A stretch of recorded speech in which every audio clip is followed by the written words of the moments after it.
Hello friends, मेरे channel में आपका स्वागत है।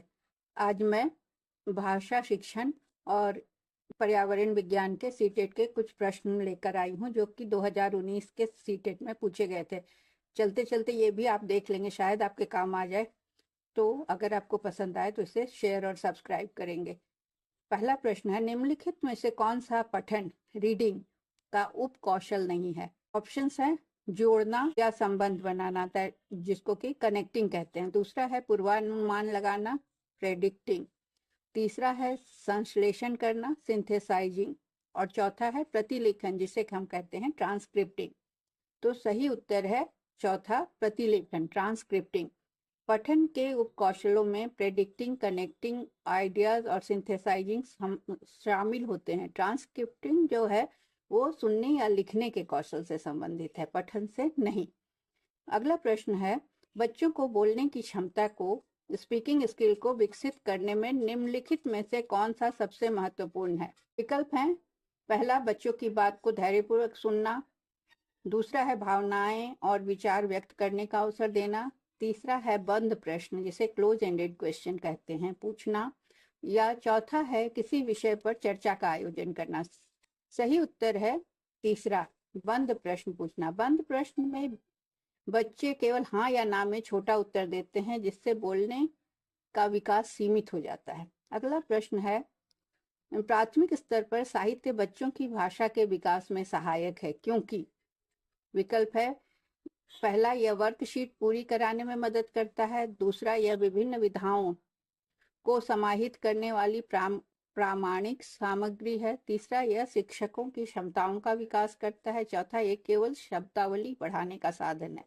सही उत्तर है दूसरा, यह विभिन्न विधाओं को समाहित करने वाली प्रामाणिक सामग्री है। साहित्य बच्चों को वास्तविक भाषा, अलग अलग शैली और अभिव्यक्ति से परिचित कराता है। अगला प्रश्न है, किसी गद्यांश से हर 7वां शब्द हटाकर खाली स्थान भरने को कहना क्या कहलाता है? विकल्प है, पहला बोलने का कार्य, दूसरा लिखने का कार्य, तीसरा है cloze test, CLOZD, cloze test. चौथा है ओपन टेस्ट। उत्तर है क्लोज टेस्ट।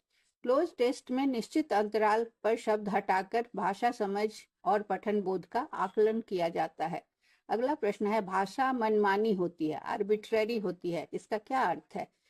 पहला ऑप्शन है, यह निर्णय पर आधारित होती है। दूसरा, यह ठोस कारण पर आधारित होती है। तीसरा, शब्द और अर्थ में गहरा संबंध होता है। चौथा, शब्द और अर्थ में कोई स्वाभाविक संबंध नहीं होता। सही उत्तर है चौथा, शब्द और अर्थ में कोई स्वाभाविक संबंध नहीं होता। भाषा में शब्द और अर्थ का संबंध सामाजिक परंपरा से तय होता है, यह प्राकृतिक नहीं होता। अगला प्रश्न, बच्चा जब स्वयं लिखने में असमर्थ हो लेकिन वयस्क या सहपाठी की मदद से लिख पाता हो, तो इस सहायता को क्या कहते हैं? उत्तर है, विकल्प है, पहला टीम टीचिंग, दूसरा परामर्श, तीसरा स्कैफोल्डिंग, चौथा सामाजिकरण। स्कैफोल्डिंग उत्तर है, स्कैफोल्डिंग। वाइगोत्स्की के अनुसार लर्नर को अस्थायी सहायता देना ही स्कैफोल्डिंग कहलाता है।